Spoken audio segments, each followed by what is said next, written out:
नमस्कार। आज के इस एक्सप्लेनर में आप सभी का स्वागत है। आज हम एक बेहद ही दिलचस्प और ज़रूरी विषय पर चर्चा करने वाले हैं। आज का हमारा फोकस इस बात पर है कि कैसे एक देश की ऊर्जा ज़रूरतों यानी एनर्जी सिक्योरिटी और नागरिकों के सोना खरीदने की चाहत के बीच एक बहुत ही नाजुक सा संतुलन बनाना पड़ता है। आर्थिक देशभक्ति या इकोनॉमिक पेट्रियटिज्म के इस कॉन्सेप्ट के जरिए हम समझेंगे कि कैसे हमारी पर्सनल चॉइस और देश की सुरक्षा आपस में गहराई से जुड़ी हुई हैं। तो चलिए बिना किसी देरी के शुरू करते हैं। अब सीधे मुद्दे पर आते हैं। एक बहुत ही बड़ा विरोधाभास है जिसे समझना जरूरी है। जरा सोचिए, क्या ऐसा हो सकता है कि आपके घर की तिजोरी में रखा जाने वाला सोना देश में पेट्रोल और रसोई गैस की कीमतों को बढ़ा दे? पहली नजर में तो इन दोनों बातों का आपस में कोई सिर पैर नजर नहीं आता, राइट? लेकिन जैसे जैसे हम आज के इस विश्लेषण में आगे बढ़ेंगे, आप देखेंगे कि कैसे हमारे घरों के एक साधारण से फैसले का देश के ईंधन की कीमतों पर बिल्कुल सीधा और गहरा असर पड़ता है। ये अर्थशास्त्र का एक ऐसा पहलू है जो हम सभी के सीधे काम का है। तो इस पूरी पहेली को सुलझाने के लिए हमें सबसे पहले विदेशी मुद्रा और डॉलर के इस खेल को समझना होगा।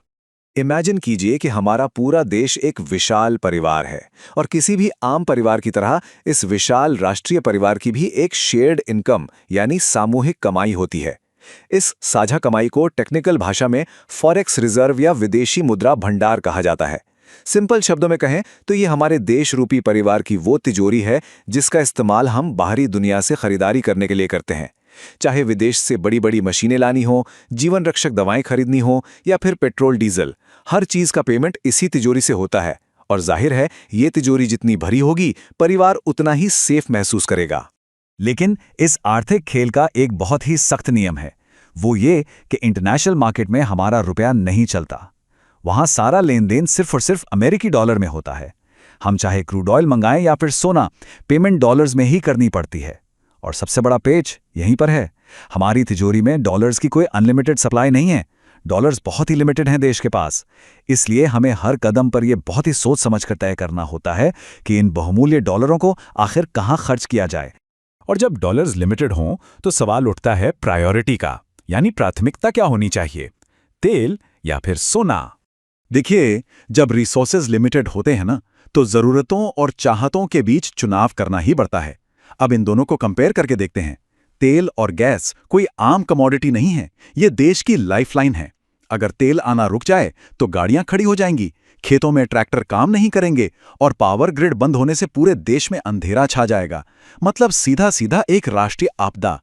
इसके उलट सोना एक बेहतरीन पर्सनल इन्वेस्टमेंट जरूर है, सेफ भी है, लेकिन सच्चाई ये है कि सोने के बिना देश का पहिया नहीं रुकता। भाई, हम ट्रैक्टर में सोना डालकर खेत तो नहीं जोत सकते ना। देश के सर्वाइवल के लिए ईंधन जरूरी है। सोने के बिना कुछ दिन काम चलाया जा सकता है। नॉर्मल दिनों में तो इन चीजों को बैलेंस करना आसान होता है, लेकिन जब दुनिया में युद्ध, महंगाई और संकट का माहौल हो, तब हालात बदल जाते हैं। क्योंकि दुनिया हमेशा एक जैसी नहीं रहती। जब इंटरनेशनल लेवल पर उथल-पुथल मचती है तो उसका सबसे पहला और सीधा असर हमारी उसी डॉलर वाली तिजोरी पर पड़ता है। अब जैसे स्ट्रेट ऑफ हॉर्मुज़ का संकट ही ले लीजिए। ये दुनिया के सबसे इंपॉर्टेंट ट्रेड रूट्स में से एक है।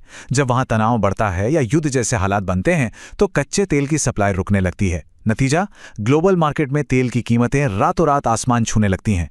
अब हमें उसी मात्रा में तेल खरीदने के लिए पहले से कहीं ज्यादा डॉलर खर्च करने पड़ते हैं और इस बाहरी दबाव पर हमारा कोई कंट्रोल नहीं होता। इसी कॉन्टेक्स्ट में प्रधानमंत्री की तरफ से दी गई इस चेतावनी को अगर हम देखें तो ये कोई पॉलिटिकल स्टेटमेंट नहीं है, बल्कि एक सीधी सपाट मैथमेटिकल रियलिटी है। ये बिल्कुल सिंपल मैथ्स है। अगर हम अपना कीमती फॉरेक्स रिजर्व भारी मात्रा में सोना इंपोर्ट करने में उड़ा देंगे तो हमारे पास उस महंगे तेल को खरीदने के लिए डॉलर कम पड़ जाएंगे। ट्रेड बैलेंस का नियम बहुत ही निष्पक्ष होता है। अगर डॉलर एक तरफ खर्च हो गए तो दूसरी तरफ जरूरी चीजों के लिए उनकी कमी होना बिल्कुल तय है। तो ये पूरा सिलसिला काम कैसे करता है? आइए सोना खरीदने के आर्थिक चक्र को समझते हैं। इकोनॉमिक्स में कोई भी चीज अलग थलग नहीं होती। हर एक्शन का एक रिएक्शन होता है। जब भारी मात्रा में सोना खरीदा जाता है तो देश का विदेशी मुद्रा भंडार तेजी से गिरने लगता है। डॉलर की डिमांड बढ़ जाती है और हमारा रुपया कमजोर होने लगता है। अब रुपये के कमजोर होने का सीधा सा मतलब है कि बाहर से आने वाली हर चीज, चाहे वो ईंधन हो या दवाइयां, महंगी हो जाएगी। इसीलिए सरकार की प्रायोरिटी होती है कि डॉलर्स का इस्तेमाल तेल और फर्टिलाइजर्स के लिए हो, ताकि जनता को सस्ता ईंधन और किसानों को खाद मिल सके। और इसमें आम जनता का सबसे बड़ा कंट्रीब्यूशन यही हो सकता है कि वो कुछ समय के लिए सोने की खरीदारी को थोड़ा होल्ड पर रख दे।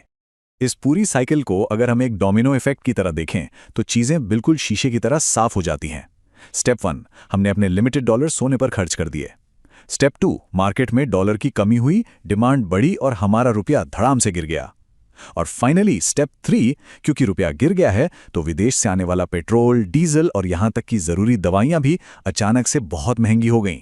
मतलब हमारे एक पर्सनल शॉक या इन्वेस्टमेंट ने सीधे तौर पर हमारी ही बुनियादी जरूरतों की लागत को बढ़ा दिया। है ना कमाल की बात? और यहीं से निकलकर आता है हमारे आज के विषय का सबसे अहम हिस्सा, आर्थिक देशभक्ति का असली अर्थ। इन सारे फैक्ट्स को समझने के बाद सबसे क्रूशल पॉइंट ये है कि आर्थिक देशभक्ति आखिर है क्या। ये सिर्फ कोई किताबी ज्ञान नहीं है, ये अपनी पर्सनल चॉइस जैसे कि आज ही सोना खरीदने की चाहत से थोड़ा ऊपर उठकर देश की सामूहिक जरूरतों के बारे में सोचने का नाम है। अगर हम सब मिलकर बड़े पैमाने पर सिर्फ 1 साल के लिए भी सोने की खरीदारी रोक दें तो जरा सोचिए कितने अरबों डॉलर बचाए जा सकते हैं। ये बचे हुए डॉलर हमारे रुपए को मजबूत करेंगे, हमारी इकोनॉमी को स्टेबल रखेंगे और सबसे जरूरी बात, ये हर घर के किचन बजट को महंगाई की मार से बचाएंगे। तो इस एक्सप्लेनर के आखिर में हम आपके लिए एक बहुत ही गहरा सवाल छोड़कर जा रहे हैं। क्या देश का सुचारू रूप से चलना और हमारी सामूहिक एनर्जी सिक्योरिटी किसी के भी पर्सनल इन्वेस्टमेंट से कहीं ज्यादा बड़ी चीज नहीं है? जब हमारी पूरी अर्थव्यवस्था एक ग्लोबल क्राइसिस से गुजर रही हो, तब एक जिम्मेदार नागरिक के तौर पर हमारे आर्थिक विकल्प क्या होने चाहिए? इस सवाल पर जरूर विचार कीजिएगा। आज के इस विश्लेषण में हमारे साथ जुड़ने के लिए बहुत बहुत धन्यवाद। अगली बार किसी नए और दिलचस्प विषय के साथ फिर से मुलाकात होगी।